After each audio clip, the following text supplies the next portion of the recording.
मसीह के ज़िंदा जलाली और खूबसूरत नाम में आप सबको इस्लाम। उम्मीद है कि आप खैरियत से होंगे। मैं आपकी होश माइला मकसूद आलम एक बार फिर आपकी खिदमत में एक नए सवाल के साथ हाजिर हुई हूँ। उम्मीद है कि आप इस प्रोग्राम से ब्लेस होंगे। तो आइए अपने प्रोग्राम का आगाज़ करते हैं। Good morning pastor ji. Good morning. कैसे हैं पास्टर जी? शुक्र है खुदा का, आप सुनाएं। जी मैं भी ठीक हूँ। पास्टर जी, मेरा जो आज आपसे सवाल है वो बहुत अहम है कि क्या हम रोज़ों में गोश्त खा सकते हैं? शमैला, ये हकीकत में वाक़या ही बड़ा अहम सवाल है और कम से कम तकरीबन मैं ये समझता हूँ हमारे पाकिस्तान में या और जहाँ जहाँ क्रिश्चियन कम्युनिटी है, ख़ासकर जब रोज़े आते हैं तो वो कंफ्यूज रहते हैं कि क्या हम गोश्त खाएं या ना खाएं। तो खुदा के कलाम में से देखते हैं, मेरे साथ निकालें ज़रा अहबार की किताब, उसका 16वां बाब और उसकी 29वीं आयत। खुदावंद के कलाम में यूँ लिखा है, और ये तुम्हारे लिए एक दायमी कानून हो कि 7वें महीने की 10वीं तारीख को तुम अपनी अपनी जान को दुख देना, और उस दिन खा वो देसी हो या परदेसी, जो तुम्हारे बीच बुदोबाश रखता हो, किसी तरह का काम ना करे, क्योंकि उस रोज़ तुम्हारे वास्ते तुमको पाक करने के लिए कफ़ारा दिया जाएगा। सो तुम अपने सब गुनाहों से खुदावंद के हजूर पाक ठहरोगे। आमीन। खुदा के कलाम में हम देखते हैं, यहाँ पर बेशक रोज़े का लफ्ज़ इस्तेमाल नहीं हुआ, लेकिन रोज़े का मतलब है अपनी जान को दुख देना।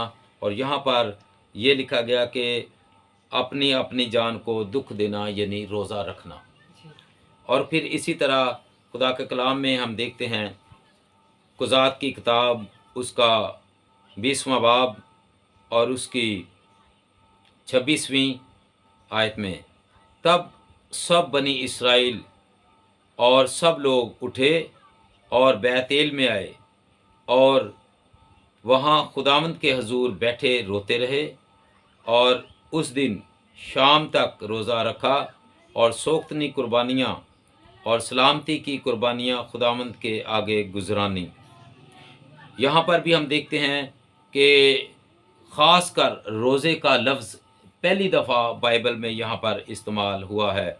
कुज़ात की किताब, उसका 20वां बाब और उसकी 26वीं आयत में रोज़े का ख़ास कर लफ्ज़ इस्तेमाल हुआ है।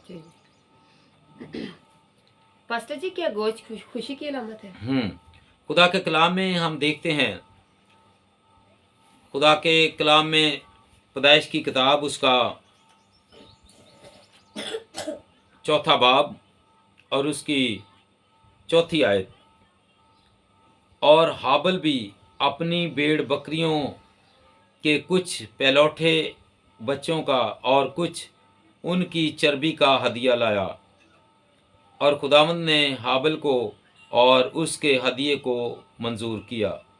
खुदा के कलाम में हम देखते हैं, ये कुर्बानी का जो वाक़या हमें नज़र आता है यहाँ पर, कि खुदा खुश हुआ है जब हाबल भेड़ बकरियों की कुर्बानी लेकर आया है, और फिर कुर्बानी में से चर्बी ख़ासकर जो जब लाया है, तो खुदा के कलाम में ये लिखा गया, उसके खुदा ने हदिये को कबूल किया। इसका मतलब है ये कबूल करना खुशी की अलामत है।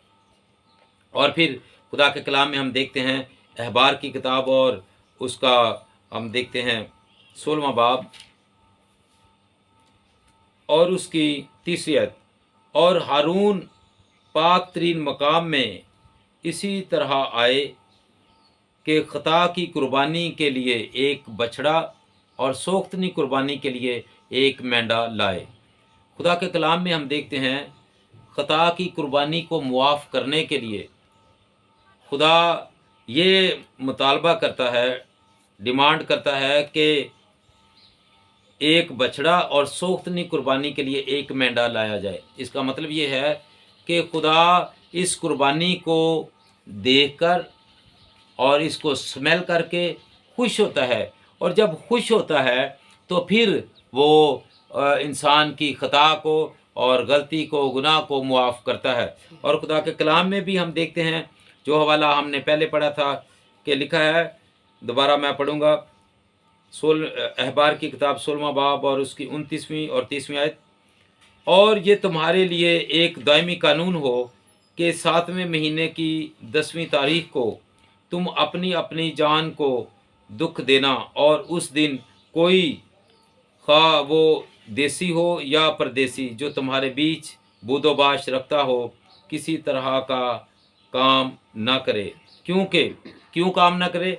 क्योंकि उस रोज़ तुम्हारे वास्ते तुमको पाक करने के लिए कफ़ारा दिया जाएगा। सो तुम अपने सब गुनाहों से खुदावंद के हुज़ूर पाक ठहरोगे।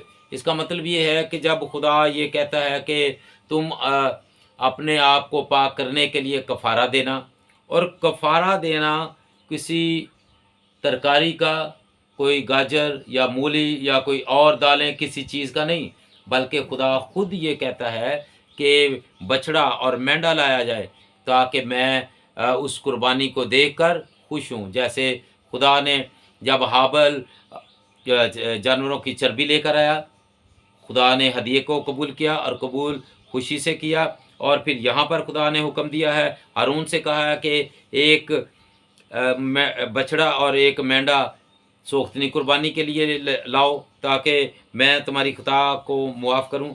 और फिर खुदा के कलाम में हम देखते हैं, यहाँ पर जो कौम बनी इसराइल ने प्रैक्टिकली अमली तौर पर काम किया है, वो ये किया है कि जब उन्होंने रोज़ा रखा है, लिखा है उस दिन शाम तक रोज़ा रखा और सोख्तनी कुर्बानियाँ और सलामती की कुर्बानियाँ खुदावंद के आगे गुजरानी, तो खुदावंद ने कबूल की हैं। इसका मतलब ये है कि ये बिल्कुल दुरुस्त है बात कि खुदा जो कुर्बानी है उसको पसंद करता है। और फिर दूसरी बात ये है कि गोश्त जो है खुशी की अलामत है। और फिर हम देखते हैं नेहमिया के दौर में रोज़ा रखा गया, आस्तर के दौर में रोज़ा रखा गया, और फिर यूना के दौर में जब यूना निनवा में गया है, वहाँ उन लोगों ने रोज़ा रखा है। और फिर इसी तरह दाऊद ने रोज़ा रखा है। और फिर हम देखते हैं खुदा के कलाम में इन हवाला जात में जब रोज़ा रखा गया, दानियल ने रोज़ा रखा, कहीं पर भी गोश्त ना खाने का कोई कंसेप्ट या इशारा इशारा नहीं मिलता कि रोज़ों में आप गोश्त ना खाएं। और जो हमारा निजात दहिंदा है, जो तमाम गुनाहगारों का निजात दहिंदा है, हमारा निजात दहिंदा खुदावंद यीशु मसीह, ये खुदावंद यीशु मसीह की अपनी ज़ुबान मुबारक के अल्फाज हैं।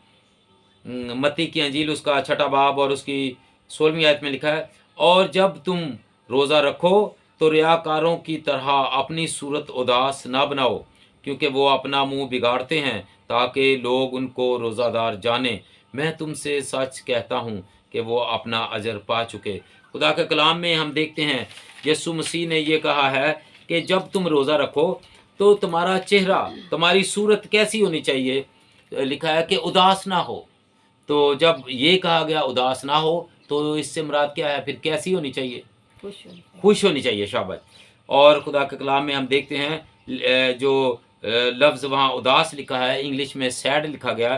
सैड का एंटोनिम्स या मुतजाद या इसका मुखालिफ या इसका उल्ट लफ्ज़ क्या है? इंग्लिश में हैप्पी है, चीयरफुल है, और फिर ग्लैड है, होपफुल है, जॉयफुल है। ये सैड के अपोजिट अल्फाज हैं। और फिर खुदा के कलाम में हम देखते हैं जब खुदावंद यीशु मसीह ने ये कहा है कि तुम्हारा चेहरा उदास ना हो, तो फिर इसका मतलब ये है कि हमारा चेहरा कैसा होना चाहिए? खुश होना चाहिए। और फिर मुक़द्दस पौलुस रसूल जब थस्सलुनीके की कलीसिया को ख़त लिखते हैं, तो वो कहते हैं हर वक्त खुश रहो। हर वक्त, इसका मतलब कोई भी ऐसा वक्त नहीं होगा कि जिसमें आप दुख करो, हर वक्त खुश रहो। तो जब हम खुश रहेंगे तो फिर हमें खुशी में जो हमारी खुराक है, जिसके बारे में खुदा ने हमें मना नहीं किया, खुदा ने तो हमें पाक जानवरों और पाक परिंदों का गोश्त खाने को कहा है, हुक्म दिया है कि तुम खाओ। हाँ, नापाक जो जानवर हैं, नापाक परिंदे हैं, उनका गोश्त हम कभी भी नहीं खा सकते, ना खुशी के दिनों में, ना गमी के दिनों में, किसी वक्त भी नहीं खा सकते।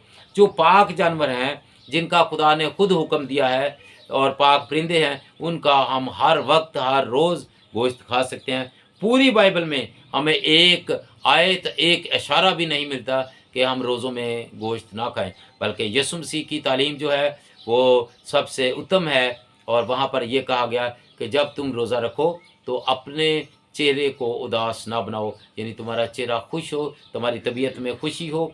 और फिर जब खुश होंगे तो जो गोश्त खुशी की अलामत समझा जाता है, जब चेहरा खुश है, अंदर बातन खुश है, तो फिर हमें खुशी की खुराक खानी चाहिए, जो खुशी की अलामत है गोश्त खाना चाहिए। तो मैं ये कहूँगा कि जितने भी मसीही हैं, अगर जेब इजाज़त दे, हालात अच्छे हैं, आप जी भर कर गोश्त खाएँ, रोज़ों में खाएँ, रोज़ों के अलावा खाएँ।